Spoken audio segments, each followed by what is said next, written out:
Buenos días, mi nombre es Verónica Gainza, soy maestra y trabajo desde hace muchos años para el Departamento de Tecnología, creando recursos digitales en el área de ciencias sociales. El tema que nos convoca aquí hoy es el uso de los recursos tecnológicos para la enseñanza de la geografía. ¿Qué significa enseñar geografía? O más bien, ¿cómo realizar un tratamiento geográfico de un tema o de un proceso? La ciencia geográfica ha ido transitando por distintas coordenadas epistemológicas, ya sea definiéndose como una disciplina física, biológica o humana, como una ciencia social y más recientemente como una ciencia ambiental. La geografía es una ciencia que trata de explicar el carácter de los lugares, la distribución de las personas, las características y los acontecimientos a medida que se producen y se desarrollan sobre la superficie de la Tierra. Se ocupa de la interacción entre las personas y el ambiente dentro del contexto de determinados lugares. Existe un consenso desde la didáctica de la geografía acerca de que una de las finalidades de la misma es la formación de ciudadanos intelectualmente críticos, geográficamente reflexivos y ambientalmente participativos. Desde los discursos docentes se plantea una renovación de la geografía, más orientada hacia la explicación y la comprensión de los procesos temporales. Sin embargo, en las prácticas de enseñanza no se evidencian estos aspectos y continúan siendo prácticas descriptivas con fuerte énfasis en la localización y en la monocausalidad. Entonces, ¿cómo podemos superar esta ambigüedad entre los discursos y las prácticas de aula? Una de las posibles alternativas es trabajar a partir de lo que llamamos los principios básicos de la geografía, o lo que algunos autores llaman como principios metodológicos de la geografía. Estos son los ejes rectores que guían las prácticas para la enseñanza de esta disciplina. ¿Por qué? Porque permiten a los docentes convertir en geográficos aquellos fenómenos que son objeto de enseñanza de esta disciplina.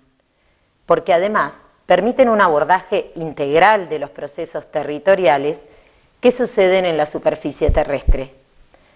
Al convertir estos principios en objeto de conocimiento, permite a los estudiantes acercarse a la estructura y a la naturaleza del conocimiento geográfico. Como dice el profesor Carballido, conocer cómo trabajan los investigadores en la producción del saber geográfico es aprender sin duda contenido geográfico. Pero además, trabajar a partir de estos principios nos ayuda a secuenciar lógicamente los contenidos geográficos para ser trabajados en el aula. Y otra cosa importante para este tema es que estos principios nos permiten también seleccionar los recursos con los que va a trabajar el docente y el diseño de las actividades. Entonces, desde esta perspectiva, la geografía para abordar cualquier tema responde a estos principios a través de preguntas que permiten explicar los hechos. El primero de estos principios es la descripción geográfica, que responde a la pregunta ¿qué es? ¿Qué características tiene? ¿Cuáles son sus cualidades? El segundo es la localización geográfica, que se materializa en la pregunta ¿dónde se encuentra ubicada? O dónde debería estar ubicada. Y allí tenemos la localización absoluta, con las coordenadas, y la relativa, que es referente a otro objeto, cerca de, a tantos metros de, contiguo a. Tenemos otro de los principios que es la extensión geográfica, extensión temporal y extensión espacial de ese proceso o hecho. Y allí la pregunta sería, ¿hasta dónde llega su influencia o en qué dirección crece esa influencia en la superficie? Y la temporal, ¿desde cuándo es que está allí y por qué? Otro de los principios a los que debemos atender es la multicausalidad, que se responde a partir de las preguntas ¿por qué está allí? ¿Por qué se dispone de esa manera sobre la superficie? Y, por último, tenemos la comparación y las conexiones geográficas que nos permiten establecer semejanzas y diferencias con otros hechos o procesos similares. ¿En qué se parecen? ¿En qué se diferencian? Pongamos un ejemplo para hacer esto más claro. Vamos a trabajar acerca de la instalación de una empresa forestal y su impacto. Lo primero que nos deberíamos preguntar es, ¿qué es una empresa forestal? Y esto corresponde a la descripción. ¿Dónde está ubicada? Y allí tenemos la localización geográfica. ¿Hasta dónde llega su influencia? Sus límites. Su alcance es local, departamental o internacional. Y allí vemos el principio de extensión. ¿Desde cuánto hace que está allí? ¿Por qué? ¿Quiénes decidieron que se instalara allí? ¿Cuáles son las razones que explican que esté allí y no en otro lugar? Y entonces aquí estamos atendiendo al principio de la multicausalidad. ¿Existen otros emprendimientos similares en la zona y en el departamento y en el país y en el continente? Y allí se podría trabajar con múltiples escalas, escala local, regional, mundial. ¿Hay alguna relación entre estos emprendimientos? ¿Algún vínculo? ¿Hay factores que los unifiquen? Esto es lo que nos permite hallar las conexiones espaciales. El aprendizaje de la geografía se realiza a lo largo de toda nuestra vida. Cuando vemos las noticias, los programas de televisión de otros países, cuando viajamos por placer o por trabajo, cuando nos comunicamos a través de nuestros ordenadores y otros tipos de tecnología con otras personas, todas esas experiencias nos ayudan a desarrollar nuestra comprensión del mundo. Pero como docentes nos preguntamos desde la enseñanza, ¿cómo abordar los diferentes temas desde un tratamiento geográfico y en dónde entra el uso de los recursos tecnológicos, que es a lo que apunta este tema? Es justamente en el planteamiento de cada uno de estos principios que nombrábamos anteriormente que el docente podrá incorporar el uso de los recursos tecnológicos que considere necesarios. Entonces debemos hacer un paréntesis aquí y detenernos a pensar a qué llamamos recursos tecnológicos. Porque cuando hablamos de recursos tecnológicos estamos entendiendo que son recursos didácticos, y recursos didácticos como el conjunto de elementos que facilitan la realización del proceso de enseñanza y aprendizaje, que proporcionan experiencias sensoriales significativas acerca de un determinado conocimiento y que contribuyen a que los estudiantes construyan un conocimiento determinado. Son muchos los criterios que se deben tener a la hora de seleccionar el material con el que vamos a trabajar.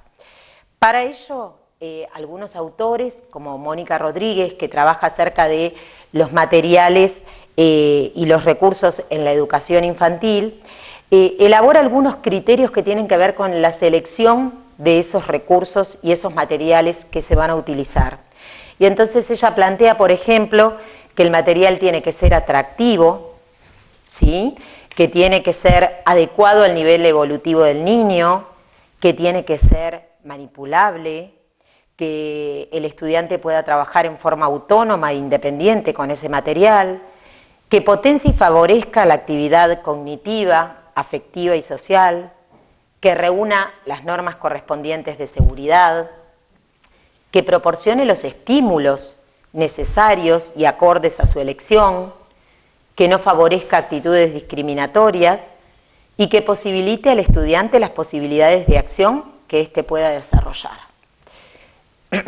Es el docente, entonces, quien debe seleccionar los materiales, los recursos a utilizar en el proceso de enseñanza como soportes pedagógicos que contribuyen de manera significativa la adquisición de las competencias educativas planificadas para cada etapa escolar.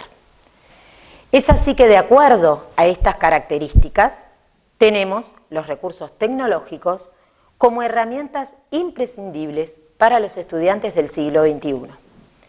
Y volvemos nuevamente a los principios metodológicos, que son los que nos ordenan y organizan lo que el profesor Fernando Pelle denomina como la hoja de ruta, y es allí donde el docente debe seleccionar aquellos recursos que le ayuden a responder a estas preguntas para un tratamiento geográfico de los temas. Volvamos al ejemplo que habíamos puesto acerca de la empresa forestal. Y para contestar a la pregunta ¿dónde está?, podríamos recurrir a una herramienta de localización como es el Google Earth o el Google Maps, que nos permiten ubicar espacialmente un objeto, pero también nos brindan imágenes satelitales, imágenes históricas de algunos sitios para establecer cambios y permanencias, trazar recorridos o calcular distancias. Pero también podemos utilizar otro recurso tecnológico, como son las líneas de tiempo, que nos permiten trabajar con los principios de comparación y de extensión temporal. Y allí tenemos algunas aplicaciones que nos pueden ayudar, como son, por ejemplo, Genially, que ustedes lo van a ver después en las presentaciones. Genially es una aplicación que nos permite crear, entre otros formatos, líneas de tiempo de manera muy sencilla. Las líneas de tiempo o procesos temporales pueden ser presentados a través de una infografía vertical u horizontal, donde se pueden agregar textos e imágenes. Tenemos otras aplicaciones también para crear líneas de tiempo, como es Timeline, que es una sencilla aplicación en línea que permite crear también líneas de tiempo paso a paso, incluyendo sobre un eje temporal diferentes textos e imágenes. Pero tenemos otros recursos tecnológicos que podemos utilizar, que son las enciclopedias y las fuentes de documentación, que nos permiten ampliar la información que tenemos acerca de un determinado hecho, lugar o proceso con diferentes formatos: audio, video, imagen, simulaciones, entre otras. Y allí hice una pequeña selección de algunos sitios interesantes que pueden ser utilizados para la enseñanza de la geografía, como son, por ejemplo, GeoCube, ¿sí?, que es un cubo interactivo con información muy útil para utilizar en el aula. Tiene textos, imágenes, videos sobre diversos temas: la geografía, nuestro mundo, la población, la tierra, los fenómenos geológicos, entre otros. Pero después tenemos otros sitios como Arte e Historia, por ejemplo, que es un portal web con información sobre personajes, acontecimientos históricos, información sobre diferentes lugares, perfecto para poder documentar e investigar. Además tiene su propio canal de videos en YouTube, así que Arte e Historia es otro recurso que podemos utilizar. Wikidia, que es una enciclopedia colaborativa, especialmente pensada para profesores y estudiantes, en la que los estudiantes no solamente van a poder documentarse, sino que además van a tener la posibilidad de poder redactar y agregar contenidos. Desarrollan un proyecto que anima a usar la enciclopedia como área de trabajo también. Pero tenemos juegos interactivos, que hice captura de algunos de ellos, que pueden servir para trabajar con algunos de los principios de localización, sobre todo, juegos geográficos, mapas flash interactivos que también nos permiten ubicaciones y localizaciones. Y tenemos los portales educativos. Los portales educativos de nuestro país, el portal Uruguay Educa y el portal Ceibal, tienen recursos educativos abiertos, ¿sí?, con información actualizada, actividades interactivas y variedad de recursos multimedia. Estos recursos pueden ayudar a trabajar con cualquiera de los principios, pero sobre todo presentan una gran variedad de materiales multimedia que ayudan en la comprensión y la explicación de los fenómenos geográficos.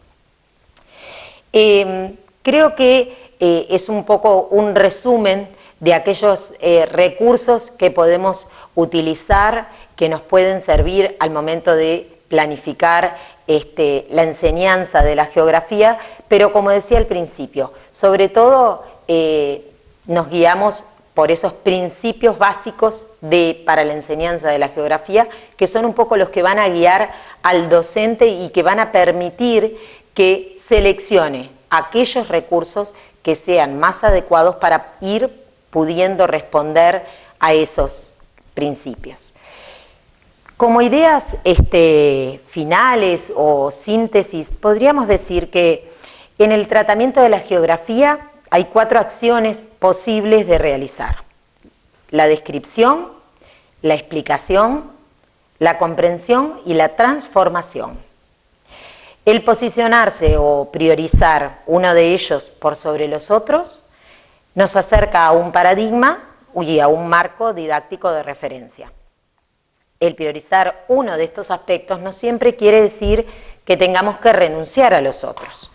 Un abordaje geográfico responsable implica el trabajo con todos los principios básicos de manera constante, integrando estas acciones a partir de los principios.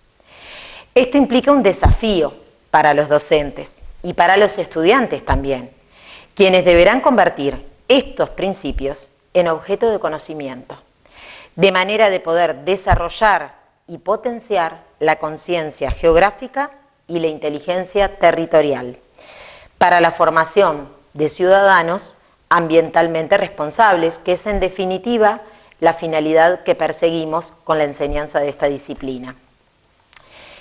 En este escenario, introducir los recursos tecnológicos en el aula es fundamental para el desarrollo y la adquisición de las competencias básicas, entre las que se encuentra la competencia digital, que permite formar ciudadanos autónomos y críticos.